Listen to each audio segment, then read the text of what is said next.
Salut les gars, c'est Sean Vibe. Comme le suggère le titre de la vidéo, aujourd'hui on va parler des habilités dans Blue Lock. Comme dans beaucoup de mangas de sport, elles sont l'une des caractéristiques principales d'un personnage. Elles sont soit innées, soit acquises au cours du manga. Elles peuvent être partagées ou individuelles à la personne et permettent, lorsqu'elles sont obtenues, de rendre compte de l'évolution du dit personnage. Comme vous vous en doutez, il y en a énormément. Parmi toutes celles-ci, j'en ai donc sélectionné certaines et je ferai potentiellement une deuxième partie.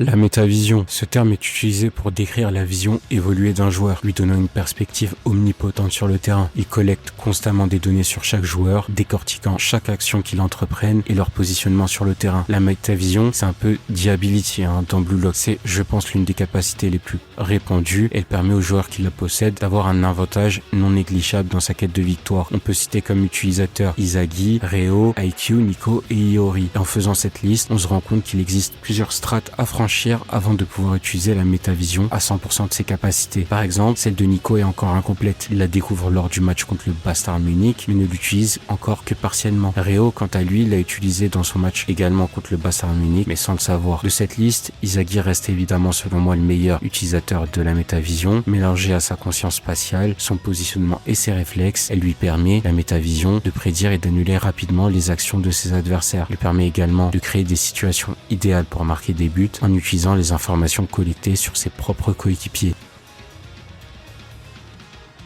L'ambidextrie est une caractéristique humaine rare mais très utile. Elle désigne la capacité à utiliser de manière égale les deux mains ou les deux pieds, ce qui signifie qu'un individu ambidextre n'est ni droitier ni gaucher. Environ 85 à 90% de la population est droitière, 10 à 15% est gauchère et un très petit pourcentage est véritablement ambidextre. Les ambidextres naturels sont relativement rares. Il est également possible d'acquérir cette faculté au fil du temps avec beaucoup de travail et d'entraînement. Par exemple, des joueurs de football comme Julian Draxler, Ousmane Dembélé ou encore Santi Cazorla sont connus pour leur ambidextrie. Dans le contexte du manga Blue Lock, cette habilité permet aux joueurs, et comme dans la réalité il faut le dire, de tirer, passer et dribbler de manière équivalente avec les deux pieds, améliorant ainsi leur jeu et leur capacité à marquer des buts. Cela offre une solution supplémentaire pour sortir de situations délicates et surprendre les adversaires qui auront alors du mal à prédire leurs mouvements. Prenons par exemple Noel Noah, c'est un ambidextre naturel. Cette capacité fait partie des nombreuses compétences qui lui ont permis de devenir le meilleur joueur du monde. Il utilise ses deux pieds avec une telle aisance qu'il ne montre aucune préférence naturelle, ce qui le rend extrêmement imprévisible sur le terrain. En revanche, Kunigami est un exemple d'ambidextre acquis. Après avoir participé au programme Wildcard, il a développé la capacité d'utiliser ses deux pieds pour marquer des buts. Il admet lui-même qu'il a dû développer cette compétence pour survivre dans ce programme et qu'il n'a pu y parvenir en si peu de temps que grâce à ses attributs physiques exceptionnels, sachant que dans la réalité, être ambidextre requiert beaucoup plus de travail et de temps. Je l'ai dit précédemment. La principale différence entre un ambidextre naturel et un ambidextre acquis réside dans la préférence. Un ambidextre naturel n'a aucune préférence entre son pied gauche et son pied droit, tandis que quelqu'un qui a travaillé pour devenir ambidextre aura toujours une préférence naturelle pour son pied dominant. Personne qui a initialement une préférence pour le pied droit ou gauche ne peut être qualifié d'ambidextre qu'après avoir atteint un niveau avancé de maîtrise de son ancien mauvais pied. C'est pour ça que je n'ai pas cité Izagi comme étant ambidextre, même s'il est capable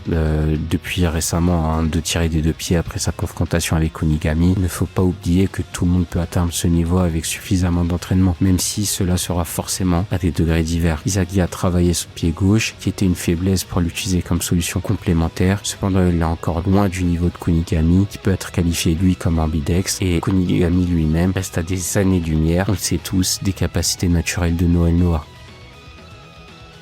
La Golden Zone. La Golden Zone fait référence à la zone de tir idéale pour un joueur où il peut facilement marquer des buts en effectuant simplement un tir contrôlé sans nécessairement viser avec précision. La Golden Zone varie selon chaque joueur et dépend de facteurs tels que la distance et l'angle par rapport au but. Par exemple, celle de Shigiri se situe à 19 mètres avec un angle de 44 degrés par rapport au but. On peut aussi trouver d'autres utilisateurs comme Baro Shohei, Kunigami ou encore Zantetsu. Dans le football réel, on peut s'amuser à attribuer une Golden Zone à plusieurs joueurs. En regardant certaines compilations de buts, on remarque que certains joueurs semblent marquer plusieurs fois le même but. Bien évidemment, ce n'est pas le cas et la ressemblance est due à la zone de tir qui est similaire. Par exemple, Robben sur le côté droit, Lukaku dans la surface de réparation ou encore Kylian Mbappé sur son côté gauche. Évidemment, pour certains joueurs, c'est tout le contraire. Tous leurs buts sont différents et leur facilité à jouer semble montrer que leur Golden Zone correspond à l'ensemble de la surface du terrain.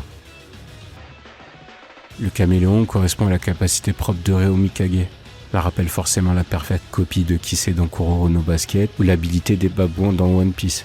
C'est de l'humour. Grâce à ses compétences polyvalentes, ses excellentes capacités footballistiques et son sens du jeu, ainsi que ses statistiques de 99 sur 100 dans toutes ses différentes aptitudes, Reo est capable d'imiter les capacités démontrées par d'autres joueurs. Il utilise ses talents presque parfaits pour comprendre comment d'autres joueurs spécialisés dans certains domaines parviennent à produire certaines techniques, et grâce à cette compréhension, il peut reproduire ces techniques par lui-même. Le seul inconvénient est que Reo ne peut copier que les compétences et les capacités qui se situent dans ses attributs physiques et non les talents innés, comme les mouvements physiques de Aoshito Kimitsu ou la vitesse insensée de Yoma Shigiri. Les techniques qu'il copie cependant sont moins puissantes que les originales, car ses compétences, lui, n'atteignent que 99% de leur puissance maximale. Ils ne peuvent pas rivaliser avec celles des utilisateurs d'origine lorsqu'elles sont comparées. Comme exemple des techniques qu'il a copiées, on peut citer la défense totale d'Oliver Aikyu, la feinte de tir de Seiichiro Nagi et la pression physique de Kazuma Nio.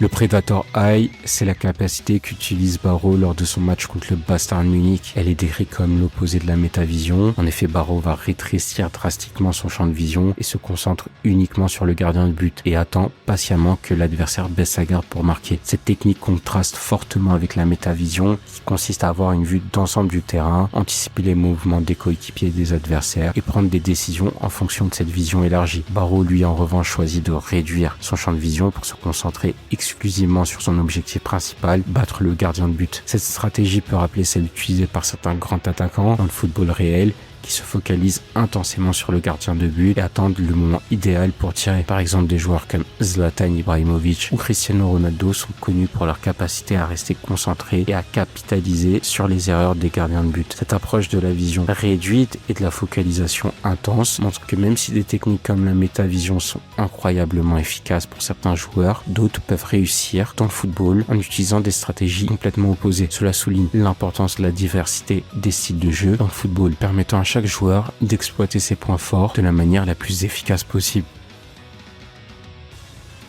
Le concept de flow, tel que décrit par Ego, correspond à un état d'immersion totale et d'agressivité focalisée, connu sous le nom de totale immersion ou être dans la zone. Il s'agit d'un état mental où le joueur est entièrement plongé dans un sentiment de concentration énergisée, d'implication totale et de plaisir. Cet état de flow est très similaire à la zone, décrite dans Kuroro no Basket. Dans le football réel, des joueurs comme Lionel Messi ou Cristiano Ronaldo ont souvent été décrits comme étant dans la zone lorsqu'ils réalisent des performances exceptionnelles, marquant des buts incroyables et faisant preuve d'une maîtrise et aisance technique impressionnant. Leur capacité à se concentrer intensément sur le jeu leur permet de surpasser leur adversaire et d'influencer de manière significative le cours du match. Dans Blue Lock, l'effet de l'état de flow varie d'une personne à l'autre. Il se caractérise toujours par une concentration intense, une implication totale. Cet état permet aux joueurs de se dépasser et d'atteindre des niveaux de performance qui semblent presque surhumains. Je peux donner l'exemple de Ito Shirin comme ayant montré cette habilité. Écoutez, la vidéo arrive à son terme. J'espère qu'elle vous aura plu. Je tâcherai de préparer une deuxième partie où je parlerai des autres capacités que je n'ai pas citées aujourd'hui, tout aussi intéressantes, et je prépare bien évidemment d'autres séries de vidéos sur des sujets, je l'espère, tout aussi intéressants. Comme d'habitude, prenez soin de vous, de vos proches, les JO arrivent à grands pas, l'été également, en espérant que tout se passe bien, profitez bien.